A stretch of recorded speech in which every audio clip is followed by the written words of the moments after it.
నమస్తే అండి అందరికీ. Welcome back to its Madhaviraj logs. వర్షాలు ఎడతెరపు లేకుండా పడకుండా కొంచెం కొంచెం తగ్గుతున్నాయండి.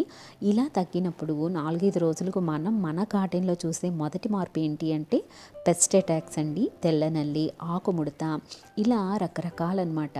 అలాగే మన మొక్కల్లో ఉన్న సారం కొంతవరకు ఈ వర్షాల వల్ల బయటకైతే వెళ్ళిపోతుంది కదండి. ఇప్పుడు మన ముందు ఉండే మెయిన్గా రెండు టార్గెట్స్ అనమాట. అవి ఏంటి అంటే మన మట్టిని మళ్ళీ సారవంతంగా చేసుకోవడం, అదేవిధంగా పెస్ట్ ఉంటే దాన్ని నివారించడం లేదా రాకుండా ముందు జాగ్రత్త తీసుకోవడం. అయితే ఈ రెండిటికి కలిపి నేను ఈరోజు ఒకే ఒక్క ఫెర్టిలైజర్ని అయితే చూపిస్తున్నానండి.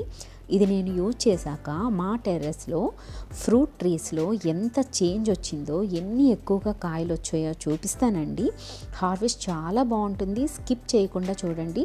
అలాగే ఈ వీడియోలోనే ఇప్పుడు మన గార్డెన్లో మొక్కల యొక్క అప్డేట్స్ మొత్తం చూపిస్తాను. ఒకవైపు అవి చూపిస్తూనే మన ఫ్రూట్స్ అన్నీ కూడా హార్వెస్ట్ అయితే చేసేద్దామండి.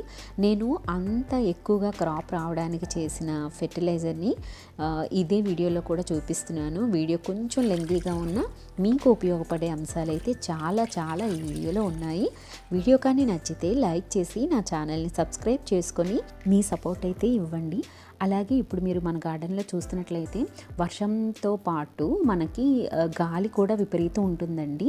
ఇలాంటప్పుడు ఏంటంటే మొక్కలు వంగిపోయి ఇరిగిపోవడం జరుగుతాయి కొమ్మలు. అందుకని మనం వాటికి తాళ్ళ సపోర్టు అలాగే కర్రల సపోర్టు కూడా ఇచ్చుకోవాల్సి ఉంటుంది.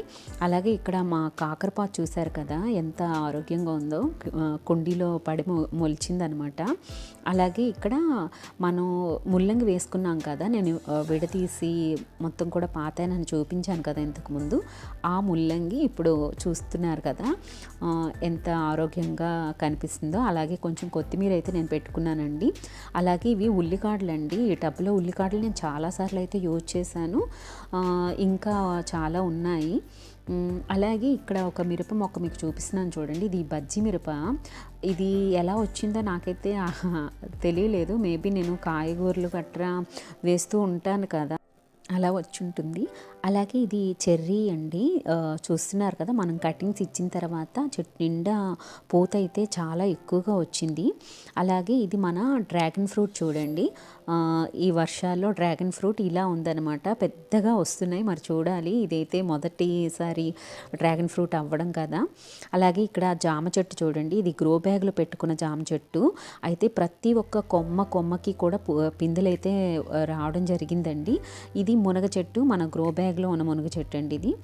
దీనికి మనం చాలా కాయలు హార్వెస్ట్ చేస్తూ ఇది వరకు వీడియో పెట్టాను కదా. ఇది మరలా చిగుళ్ళు వచ్చిందనమాట. ఇది దానిమ్మ చూడండి. దానిమ్మ అయితే అసలు ఆ చెట్టులో నిండుగా పిందెలు వచ్చాయండి. ఇంకా చెట్టుకు అటువైపు చూపిస్తాను, దీనిలో పెద్ద కాయలు కూడా ఉన్నాయి. అలాగే ఇది మల్బరీ అండి. మల్బరీని మీకు నేను కటింగ్స్ వేసి చూపించాను లాస్ట్ వీడియోలో, మీరు చూసే ఉంటారు. కటింగ్స్ వేసిన తర్వాత చాలా చెట్టులో చాలా ఎక్కువ కాయలైతే ఉన్నాయండి. అలాగే ఇది మన స్వీట్ లెమన్ అనమాట. ఇది కూడా బాగా చిగురులు అయితే రావడం జరిగింది. అలాగే మీకు గులాబీని కూడా నేను కొమ్మలు కత్తిరించి చూపించాను కదా, ఇప్పుడు అయితే చూస్తున్నారా ఎలాంటి ఎర్ర చిగుళ్ళు అయితే వచ్చాయో. ఇది జామ చెట్టు అండి. జామ చెట్టు కిందగా నేను పూల మొక్క వేసుకున్నాను. ఎందుకు అంటే ఇవి హనీ బీస్ అన్నవి అట్రాక్ట్ అవుతాయండి. దానివల్ల మనకి పాలినేషన్ జరిగి ఎక్కువ పిందెలు, ప్రతి ఒక్క పిందె కూడా నిలబడడం జరుగుతుందండి. ఈరోజు జామకాయలు చూస్తున్నారు కదా, గుత్తులుగా ఎన్ని కాయలైతే ఉన్నాయో. ఈసారి జామకాయలు నేను కనిపెట్టింది ఏంటంటే చాలా స్వీట్నెస్ అయితే చాలా ఎక్కువగా ఉందండి. ఇదిగోండి మా బాబు అయితే పైకి ఎక్కి కొన్ని కాయలు తీస్తున్నాడు, నేను ఈ కింద నుంచి తీస్తున్నాను అనమాట. ఇదిగోండి. అలాగే కొన్ని పైకి మనం ఒక లిక్విడ్ చెప్పాను కదా, ఉడతలు రాకుండా, ఉడతలు కొరక్కుండా. అయితే ఆ లిక్విడ్ అన్నది నేను పైకి వేయలేకపోయాను అనమాట. అందుకని కొన్ని కాయలు పైన తినేసాయి, క్రింద కాయలు అయితే ఏం చేయలేదు. ఈ మల్బరీ అన్నది ఇక్కడ మీరు ఇంకొకటి చూపిస్తున్నాను. ఇది నేను కొమ్మ పెట్టుకున్నానండి, కట్ చేసిన కొమ్మ వేసుకోవటం వల్ల వచ్చింది. అలాగే ఇక్కడ కొంచెం వెల్లుల్లి వేసాను చూడండి. అలాగే ఇక్కడ కొంచెం తోటకూర, అలాగే గోంగూర, ముల్లంగి ఇదంతా కూడా వేసుకున్నాను. ఇక్కడ మీరు చూసినట్లయితే మన సీతాఫలం చెట్టు చూడండి. సీతాఫలం మనం కాయలు మొన్న హార్వెస్ట్ వీడియో పెట్టాను కదా, చెట్లోనే పండిపోయి భలే అనిపించింది, స్వీట్గా ఉన్నాయి. ఇప్పుడు సీతాఫలం కూడా మరలా మనకి ఫ్లవరింగ్ అన్నది స్టార్ట్ అయిందండి. ఇది అంతా కూడా గోంగూర వేశాను. అలాగే మన అంజీరా చెట్టు చూడండి, చిన్న కొమ్మ, అసలు దాని అడుగు భాగంలో ఇంకో చిన్న కొమ్మ వచ్చింది, నేను తీసేయకుండా ఉంచాను. ఇంకా దానికి కూడాను చాలా ఎక్కువ కాయలైతే ఉన్నాయన్నమాట అంజీరాలకు. అలాగే మన సపోటా, ఇది దొండ చెట్టు అండి, దొండపాదు. సో దొండపాదు మొత్తం కట్ చేసిన తర్వాత మరలా ఇప్పుడు ఫ్లవరింగ్ అన్నది వచ్చింది. ఇది కొన్ని మందారాలు పెట్టానండి. ఫ్లవర్స్ అన్నీ కూడా నేను కుండీలో పెట్టుకోకుండా ఇలాగా 12x12 సైజు గ్రో బ్యాగ్లో అయితే నేను పెట్టుకున్నాను. ఇది చిన్న పొట్లకాయ చెట్టు. అలాగే కొత్తిమీర కూడా వేసుకున్నాను. ఇక్కడ కాకరకాయ పాదు అయితే పెట్టాను చూడండి. మీరు కాకరకాయ పాదు అబ్జర్వ్ చేసినట్లయితే మనం ఎప్పటికప్పుడు కూడా పెస్ట్ ఏమైనా ఉన్నాయా అని మనం చూస్తూ ఉండాలండి. ఇక్కడ మీరు చూసినట్లయితే ఒక ఆకుకి పెస్ట్ అన్నది ఇప్పుడిప్పుడే స్టార్ట్ అయిందనమాట. ఏదైతే స్టార్ట్ అయ్యిందో మనం చూస్తూ ఉండాలి. ఆకుని వెంటనే మనం తీసివేసి మన మిద్దె గార్డెన్కు దూరంగా పడేయాలండి. ఈ విధంగా మాత్రం మనం చేసినట్లయితే ఫస్ట్ని అసలు స్టార్టింగ్లోనే మనం కంట్రోల్ చేయొచ్చు అనమాట. అలాగే ఇక్కడ కొన్ని పాదులు చూస్తున్నారు కదా, వీటికి మనం కింద నుంచి సైడ్ నుండి ఏమైనా స్టెమ్స్ వచ్చుంటే వాటిని మాత్రం మనం తీసేయాలండి. పూర్తిగా పాదు అన్నది పైకి వెళ్ళిన తర్వాత మాత్రమే అక్కడి నుంచి సైడ్ కొమ్మలు ఏమైనా వస్తే మనం ఎంకరేజ్ చేయాలి. కానీ దానికి బాటంలో ఉండే సైడ్ కొమ్మలు ఏవైనా కూడా మనం తీసివేయాలి. అలాంటప్పుడు స్టెమ్ అన్నది చాలా ఆరోగ్యంగా బలంగా ఎదగడం అనేది జరుగుతుందండి. ఇక్కడ ఆనపకాయ, అలాగే దోసపాదు పెట్టుకున్నాము. అలాగే కొన్ని చిక్కుళ్ళు, వీటన్నిటికీ కూడా దాని స్టెమ్ దగ్గర ఉండే సైడ్ కొమ్మలు అన్నీ కూడా నేనైతే తీసేస్తున్నాను. అలాగే ఇది నేను సీడ్ ద్వారా పెట్టిన సీతాఫలం అండి.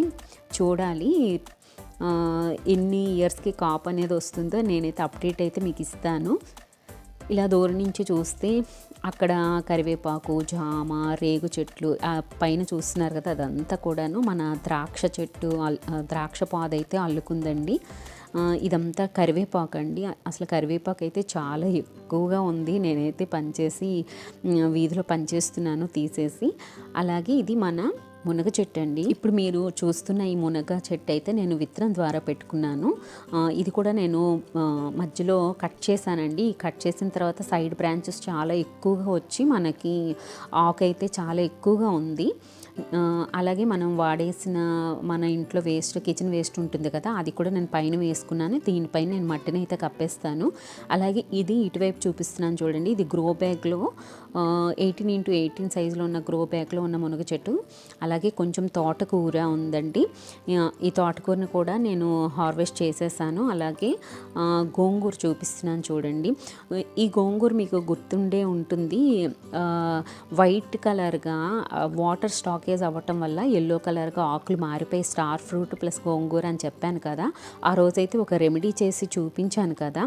ఈరోజు మీకు చూపిస్తాను ఏ విధంగా నాకు 1 వీక్లో ఎలాంటి చేంజ్ వచ్చిందని. అలాగే దానిమ్మ చెట్టు ఈ వైపుగా చూపిస్తున్నాను చూడండి.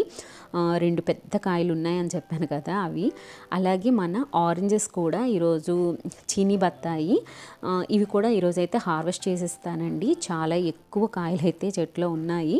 వీడియో లెంత్ అయిపోతుందని నేనైతే ఫాస్ట్ ఫార్వర్డ్ చేసి చూపిస్తున్నాను. మన మిద్దె తోటలో ఉన్న బత్తాయి, చీనీ బత్తాయి అండి. ఇవి చాలా స్వీట్ అయితే ఉన్నాయి. మీరు ఇక్కడ ఒక కాయనైతే చూస్తున్నారు కదా, ఆ కాయ పగులు కూడా వచ్చేసింది. అంటే చాలా రోజులు అయిపోతుంది కదా, ఇంకా హార్వెస్ట్ అయితే చేసేయాలని చెప్పేసి ఈ కాయలు అయితే నేను హార్వెస్ట్ చేసేస్తున్నాను. ఇంకా ఇవి మనం ఒలుచుకుంటూ ఇంకా వాటిని డైరెక్ట్గా తినేయొచ్చండి. ఇంకా జ్యూస్ వాటికంటే మనం డైరెక్ట్గా తినేయొచ్చు, అంత స్వీట్ అయితే ఉన్నాయి ఇవి చీనీ బత్తాయిలు అనమాట. అలాగే నేను ఈ కాయలన్నీ తీసుకున్న తర్వాత ఈ చెట్టుని ఏ విధంగా ప్రూనింగ్ చేశానో చూపిస్తున్నాను చూడండి. ఈ విధంగా మనం హార్డ్ ప్రూనింగ్ అనేది చేసేసుకోవాలి. ఈ విధంగా హాట్ ప్రూనింగ్ చేసిన తర్వాత పసుపు కానీ దాల్చిన చెక్క పొడి కానీ పైన రాసుకోవాలండి. అలాగే ఇక్కడ మన స్టార్ ఫ్రూట్ గుర్తుందా మీకు, పూర్తిగా ఎల్లో కలర్లో మారిపోయిన తర్వాత మనం దీనికి కొన్ని రెమెడీస్ చేసాం కదా. సో ఇప్పుడు వచ్చే కొమ్మలన్నీ కూడా మీరు చూస్తున్నట్లయితే గ్రీన్గా పచ్చగా వస్తున్నాయి. అలాగే ఈ ఎల్లో ఆకులు కూడా కొన్ని గ్రీన్గా మారిపోవడం అంటూ జరిగిందండి. వర్షాకాలంలో టిప్స్ అని చెప్పాను కదా, ఆ వీడియో ఖచ్చితంగా చూడండి మీరు. ఇంకైతే ఇప్పుడు మన టేబుల్ నిమ్మ అయితే మీకు చూపిస్తున్నాను చూడండి, అసలు ఎన్ని కాయలు ఉన్నాయో. ఈ చెట్టు చాలా చిన్నదండి, మీకు కొంచెం నేను దూరంగా కూడా చూపిస్తాను. చెట్టు అయితే చాలా చిన్న చెట్టు, అసలు ఎన్ని కాయలు ఉన్నాయంటే మనం టోటల్ ఏరితే ఒక గంప నిండిపోతుందండి, అంత ఎక్కువగా కాయలు అయితే బంచెస్గా వచ్చాయన్నమాట. సో ఈరోజు అయితే కొన్ని హార్వెస్ట్ అయితే చేసేద్దాము. ఈ కాయలు అసలు మనం ఊరగాయ పెట్టుకున్నా కూడా చాలా బాగుంటుందండి. అలాగే మనం జ్యూస్ తాగినా కూడాను చాలా బాగుంటుంది. అయితే టేస్ట్లో అయితే బాగా పులుపు ఉంటాయి అన్నమాట. జ్యూస్కి చాలా బాగుంటుంది, ఆరెంజ్ ఫ్లేవర్లో ఉంటుంది అనమాట. మనం సాల్ట్ వేసుకున్నా షుగర్ వేసుకున్నా కూడాను జ్యూస్కి బాగుంటుంది. ఊరగాయ పెట్టుకుంటే అయితే చాలా బాగుంటుందండి. నేనైతే పెట్టాను కూడా, ఆ వీడియో కూడా ఒక షార్ట్ వీడియోగా మీకైతే చూపిస్తాను. అలాగే ఇంకొక వైపు ఇదే చెట్టుకి ఇంకొక వైపు చూడండి, అసలు ఎత్తితే ఈ విధంగా పైకి లేపుతుంటే అసలు ఎన్ని కాయలు ఉన్నాయో చెట్లు, నాకే ఆశ్చర్యం అనిపిస్తుంది. చాలా బాగా వచ్చిందండి. అందుకే చెప్తున్నా, నేను వేసిన అంటే ఇవి పూత పిందె స్టార్ట్ అయింది అనే టైంకి నేను ఏ ఫెర్టిలైజర్ వేశాను అన్నది మనకి ఈ వీడియో చివరిలో నేను చూపిస్తానండి.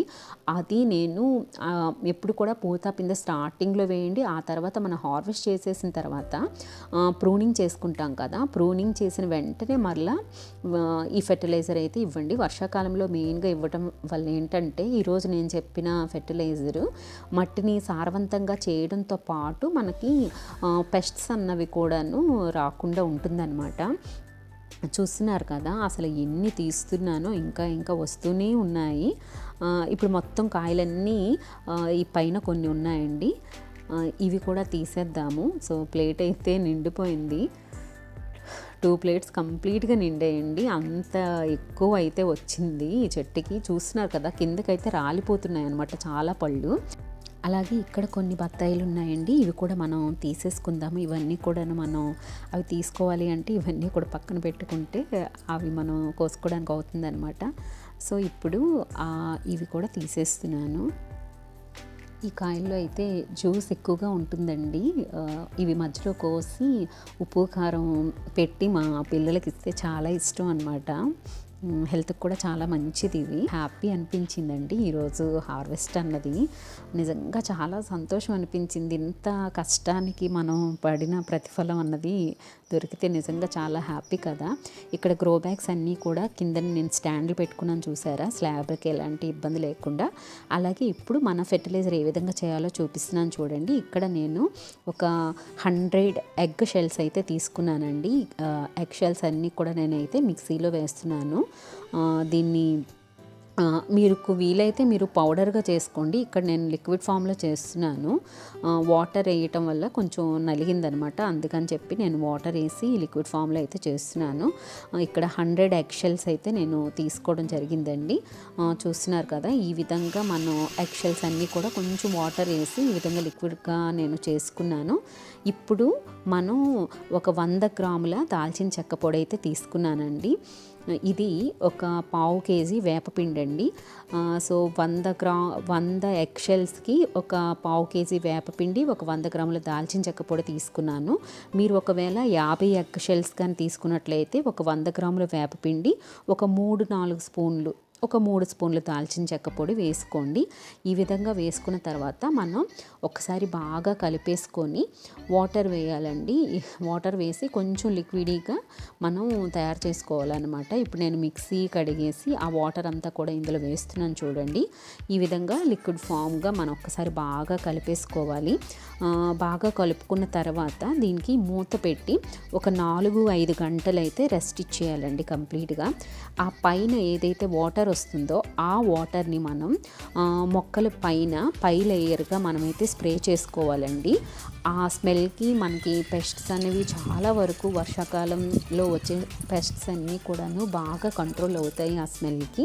అలాగే మనకి కిందన ఏదైతే మిగిలిపోతుందో దాన్ని బాగా కలుపుకొని మొక్కకు చుట్టూ కూడా తవ్వుకొని మనం ఇచ్చుకోవచ్చు. మీరు పౌడర్ ఫామ్గా అయినా చేసుకోవచ్చు అండి, మట్టిలో మనం చుట్టూ తవ్వి ఇవ్వచ్చు. అయితే నేను వాటర్ వేసాను కాబట్టి లీటర్కి 10 లీటర్ల వాటర్ అయితే కలుపుతాను. ఆ విధంగా లీటర్కి 10 లీటర్ల వాటర్ కలిపి మొక్కలకి చుట్టూ కూడా వేరుగా దూరంగా తవ్వుకొని ఆ లిక్విడ్ని అయితే ఇస్తానండి. ఇప్పుడైతే మొత్తం మన గార్డెన్లో ఉన్న ఫ్రూట్ ప్లాంట్స్ అలాగే ఫ్లవరింగ్ ప్లాంట్స్ అన్నిటికీ కూడా నేనైతే ఈ స్ప్రే చేసేసుకుంటున్నాను.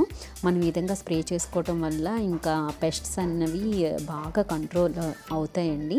అలాగే ఇక్కడ మనకి అడుగున మిగిలింది కదా, ఇందాక మనం కొంతవరకు వడపోసి తీసేసుకున్నాము, మిగిలినది ఈ విధంగా లీటర్కి 10 లీటర్ల వాటర్ అయితే నేను కలుపుతున్నానండి. ఈ విధంగా లీటర్కి 10 లీటర్ల వాటర్ కలిపి మన మొక్కలకు అడుగు భాగంలో కూడా ఇచ్చేసుకోవచ్చండి.